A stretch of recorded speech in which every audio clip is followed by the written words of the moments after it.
नमस्कार, मैं शुभम सिंह, न्यूज़ 24 आजमगढ़।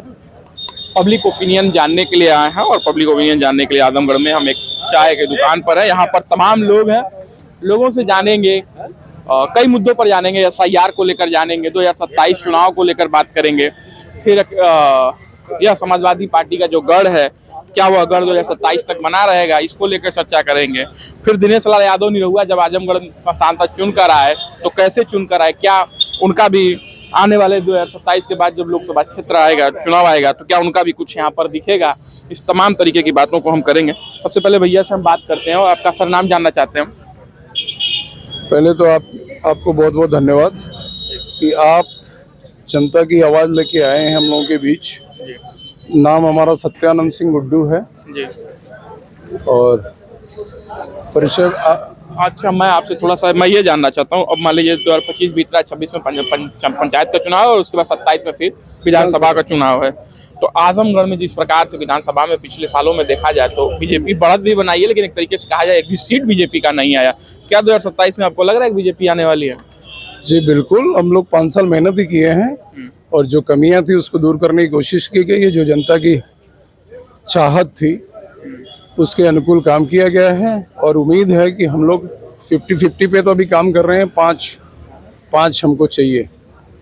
हम स्वस्थ हैं एकदम कि हम 5 सीटें लेके जाएंगे 10 में से जी 2027। अच्छा ठीक है, एक SIR करके आप जानते होंगे SIR के बारे में, तो क्या SIR से 2027 में भी कोई फर्क पड़ेगा आप लोगों को? कोई फर्क नहीं पड़ेगा, कोई फर्क नहीं पड़ेगा। SIR से तो एक्चुअल वोटर्स का वो हो रहा है ना सर्वे की कौन नहीं। जैसे एक व्यक्ति 4 जगह वोट 3 जगह वोट करता था, वो अब सिंगल जगह वोट करेगा। ऐसा नहीं है कि SR से किसी को नुकसान है, किसी को नुकसान नहीं है। उनको नुकसान है जो फर्जी वोटिंग वगैरह कराते थे, उन लोगों को नुकसान है। बाकी भाजपा को कोई नुकसान नहीं है, देश हित में काम हो रहा है।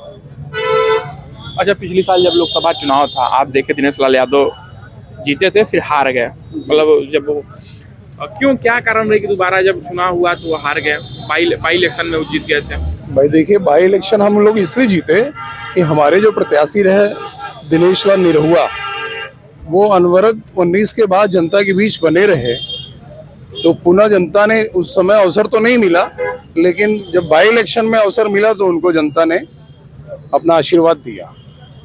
और रही बात अखिलेश जी की, तो अखिलेश जी जो अपना प्रमाण पत्र लेने नहीं आए, तो जनता के बीच में कभी दिखे नहीं, तो जनता ने उन पे सीधा।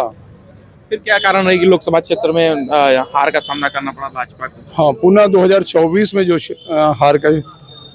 हार वाली बात है, वो थोड़ा सा है कि अब चूंकि अब हो सकता है कि जनता को समझ में आया होगा कि 2.5 साल में उनके अनुकूल काम न हुआ, तो जनता ने नकार दिया हमको। फिर पुनः हम प्रयासरत हैं, 29 में हम पुनः आएंगे, 29 लोकसभा पुनः हम आएंगे। ठीक सर, मैं आपके अलावा आगे भी बात करता हूँ। क्या लगता है कि 2027 का जो चुनाव होगा उसमें भाजपा कुछ यहाँ पे अपना सेंध मार पाएगी, जीत पाएगी? नहीं, भाजपा बहुत अच्छी चल रही है इसमें। प्रेजेंट टाइम में बहुत ही अच्छा ग्राफ चल रहा है। योगी आदित्यनाथ जी का जो सुरक्षा व्यवस्था जो उन्होंने दिया है, डेवलपमेंट पे काम कर रहे हैं, वाकई में बहुत दमदार कर रहे हैं। और फिर सरकार आएगी बीजेपी की, उसमें कोई दो राय नहीं। बीजेपी की सरकार आए ना आए, लेकिन आजमगढ़ की मैं बात कर रहा हूँ। आजमगढ़ में 3 से 4 सीट 5 सीट तक आनी चाहिए। कौन कौन सी सीट जो आपको लगता है कि आ सकती है? जैसे अब की तो सदर ही लग रहा है। अच्छा, सदर लग रहा है और भी 3-4 सीटें हैं जो आ सकती है। बाकी कैंडिडेट के ऊपर भी डिपेंड करता है, तो अब भाई कैंडिडेट जैसा रहेगा वैसे जो है। ठीक है, मैं आगे चलता हूँ और भी लोगों से बात करता हूँ, क्योंकि ये लोग समर्थक। तो आप कुछ बोलना चाहेंगे? बोलिएगा। क्या 2027 चुनाव आजमगढ़ से, जैसे अब की बार 2027 चुनाव में जी क्या लग रहा है 2027 में जब चुनाव आएगा तो की है भाजपा ने कुछ निकलेगा सीट भाजपा का? भाई बहुत हम लोग को बहुत जानकारी नहीं है नेतागिरी के बारे में। है भाजपा के ही सपोर्टर है। अच्छा, आप लोग भाजपा के सपोर्टर। ऐसा क्या कारण रहा है कि आजमगढ़ में भाजपा इतनी मेहनत करने के बाद भी अपनी सीट नहीं ला पाती है? उनकी मतलब एक तरह से सपोर्टर कम है यहाँ पर, जाति की वजह से यहाँ नहीं जीत पाती है भाजपा। थोड़ा सा अधिक है यहाँ पे। लेकिन बाई इलेक्शन में देखा जाए दिनेश लाल यादव निरहुआ जीते, इतना काम भी किया, उतना काम भी किए हैं, लेकिन क्या किया जाए। यहाँ तो राम नरेश यादव भी बहुत काम किए थे, सबसे ज्यादा वो काम किए थे 6 महीने के मुख्यमंत्री में। उनको भी नहीं पब्लिक जिताई, आगे जनता क्या कहा जाए बताइए। हम लोग भी तो उसी में है। क्या कहा जाए। मुझसे एक बात निकली कि राम नरेश यादव जो बहुत अच्छे मुख्यमंत्री, पढ़े लिखे हैं, उतना कोई मतलब क्वालिफाई भी नहीं था, ये जान लीजिए आप। उतना अच्छा मुख्यमंत्री भी कोई नहीं था, लेकिन नहीं पब्लिक जिताई, क्या किया जाए। जो यहाँ से सांसद भी गुंडों को ही जिताया जाता, क्या किया जाए। यहाँ से सांसद भी रहे, बाद में और भी लोग हैं, मैं बात करता हूँ, जानता हूँ 2027 तक क्या यहाँ पर माहौल रहेगा, SIR को लेकर क्या फर्क पड़ा है, तो आप बता सकते हैं। अपना नाम बताते हो सही पहले क्या है। और मैं आशीष यादव, एक्सप्रेस यूनियन माल्टा। जी, तो आप तो लीडर भी रहे, एक्स प्रेसिडेंट बता रहे हैं अपने आप को, क्या लगता है 2027 के चुनाव में SIR का कोई फर्क पड़ेगा? नहीं, SIR होना एक अच्छा वो प्रक्रिया था और उस प्रक्रिया को सभी लोग, चाहे वो पक्ष हो चाहे विपक्ष हो, सभी लोगों ने मिलजुल के उस पर काम किया है।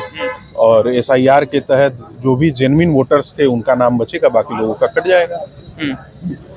ठीक है, कट जाएगा। तो इससे क्या समाजवादी पार्टी को कोई फर्क पड़ता है या भाजपा को? नहीं, इससे कोई फर्क नहीं पड़ता है। समाजवादी पार्टी जिस तरीके से भी चुनाव होगा हर तरीके से तैयार है, उनके कार्यकर्ता तैयार हैं। और सबसे बड़ी जो जनता मालिक होती है, जनता मन बना ली है, 27 में सत्ता परिवर्तन होना सुनिश्चित है। 27 में सत्ता होना सुनिश्चित, लेकिन वहीं भाजपा वाले कह रहे हैं 2-4 सीट हम भी निकाल सकते हैं। वो ठीक बात है, जो चुनाव लड़ता है, चुनाव लड़ने वाला जो सबसे निचले पायदान पे होता है, वो भी चाहता है कि हम चुनाव जीत रहे हैं, लेकिन वो तो जनता बताती है। और हम लोग जमीनी लोग हैं, जमीन पे जो दिख रहा है, जिस तरीके से नौजवानों के साथ हमेशा छल हुआ है, नौजवान आज की राजनीति को जातीय ध्रुवीकरण में कर दिया गया है, सबसे बड़ा यही इनके विनाश का कारण बनेगा, क्योंकि हम नौजवान हैं। और सबसे बड़ी बात है मेरे भाई की नौजवानों को सबसे जरूरी है जो आज के समय में उनकी आर्थिक व्यवस्थाओं को ठीक करना, जिसपे इनकी सरकार इनकी 2 टर्म पूरे होने जा रहे हैं, लेकिन इन्होंने कोई काम नौजवानों के हित में नहीं किया है। तो नौजवान इनके खिलाफ है। किसानों की हाल आप देख ही रहे हैं, जिस तरीके से किसानों की आय दोगुनी करने के आए थे, और आय दोगुनी करते करते उनके जो आय थी उसको भी आधा करके ये चले गए। तो हर तबके के लोग, हर समाज के लोग, चाहे वो किसान हो, चाहे वो नौजवान हो, चाहे जो आज के समय में शिक्षक हो, हर तरीके के लोग इनसे पीड़ित हैं और परेशान हैं। पीड़ित है, परेशान है भाजपा से। ठीक है, आप एक स्टूडेंट प्रेसिडेंट रहे हैं, और मतलब मैं एक तरीके से कह सकता हूँ कि छात्र नेता थे, अभी भी छात्र की राजनीति करते हैं, तो लगता है कि आपको छात्र चुनाव होना चाहिए? बिल्कुल होना चाहिए। ये बताइए कि छात्र संघ की उपज न जाने कितने लोग, आप देखिए इलाहाबाद विश्वविद्यालय से कितने अच्छे अच्छे लोग निकले, हमारे आजमगढ़ से कितने अच्छे लोग, और कहाँ कितने बड़े पदों को सुशोभित किए। देश के प्रधानमंत्री तक छात्र संघ से निकले लोग गए हैं। तो इसलिए इस पे ताला लगाना इनकी ये कुंठित मानसिकता को दर्शाता है।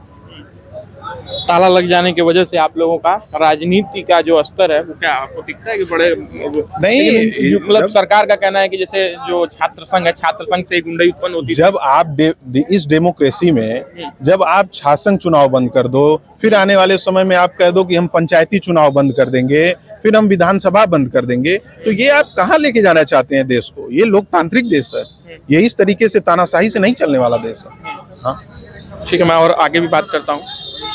हमारे साथ आप नेताजी हैं, तो नेताजी से मैं ये बात पूछ लेता हूँ कि अभी मैं समाजवादी पार्टी के एक शख्स है, उन्होंने समाजवादी पार्टी को बड़ा सपोर्ट किया, तो उन्होंने एक बात कहा कि छात्र संघ बहाल होना चाहिए। क्या लगता है छात्र संघ बहाल होना चाहिए उत्तर प्रदेश में, या चुनाव के लिए नतीजे बदलते हैं छात्रों? जिस दिन लॉ एंड ऑर्डर मेंटेन हो जाएगा इस प्रदेश में 100 आउट ऑफ 100, उस दिन छात्र संघ बहाल कर दिया जाएगा। ये ऐसा हम लोगों की मंशा है हमारी। हम लोग भी छात्र हैं, अरे अभी स्टूडेंट हैं, युवा हैं, ठीक है, तो तभी बहाल हो पाएगा। उससे पहले बहाल होना भी नहीं चाहिए।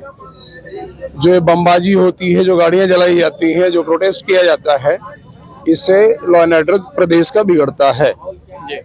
तो अभी छात्र संघ, लेकिन जैसे अभी छात्र संघ रोका गया, लेकिन अब सब तमाम लोग, युवा जितने भी स्कूल के लड़के हैं, छात्र हैं, वो कहते हैं कि नहीं छात्र संघ बहाल होने चाहिए, हम लोग को राजनीति का मौका ही नहीं मिल रहा है, अमीर लोग ही, अमीर का बेटा ही अब राजनीति करेगा। ऐसा कुछ नहीं है, ऐसा कुछ नहीं है। हम लोग कर ही रहे हैं ना, हम लोग कर रहे हैं। न कोई पॉलिटिकल बैकग्राउंड है, न कोई बड़े राजघराने से आते हैं, न कोई राजनीतिक परिवार से आते हैं, लेकिन संघर्ष करके यहाँ तक पहुँचे ना, वो भी संघर्ष करें। राजनीतिक शास्त्र पढ़ें, ग्रेजुएशन करके आए पॉलिटिकल साइंस में, पहले थ्योरी तो पढ़ें, प्रैक्टिकल करने का बहुत अवसर है। प्रैक्टिकल के लिए ये नहीं कि छात्र जीवन से ही आप आ सकते हैं, प्रैक्टिकल के अवसर और भी हैं, उनके बाद वाली जनरेशन करके आएगी। तो छात्र संघ बहाल होगा, नहीं भविष्य में होना ही होना है, ऐसा तो नहीं है कि नहीं बहाल होगा। कोई स्थगन ये निर्णय तो है नहीं न्यायालय का चाहे पार्टी का, तो उसके लिए आप अस्वस्थ रहें। जिस दिन लॉ एंड ऑर्डर मेंटेन हो जाएगा 100 आउट ऑफ 100 सरकार विचार करेगी। ठीक है, बहुत बहुत धन्यवाद आपका। मैं शुभम सिंह, न्यूज़ 24 से। आपने देखा कि तमाम लोगों ने अपनी बात कहा। शासन बहाली को लेकर भी बात हुई, SIR को लेकर भी चर्चाएं हुई, राम नरेश यादव तक की भी चर्चा हो गई, जो पूरे सीएम उत्तर प्रदेश रहे हैं। कहा कि जनता उन्हें भी नहीं चुनी आजमगढ़ से, जो कि आजमगढ़ के लिए सबसे ज्यादा काम किया था।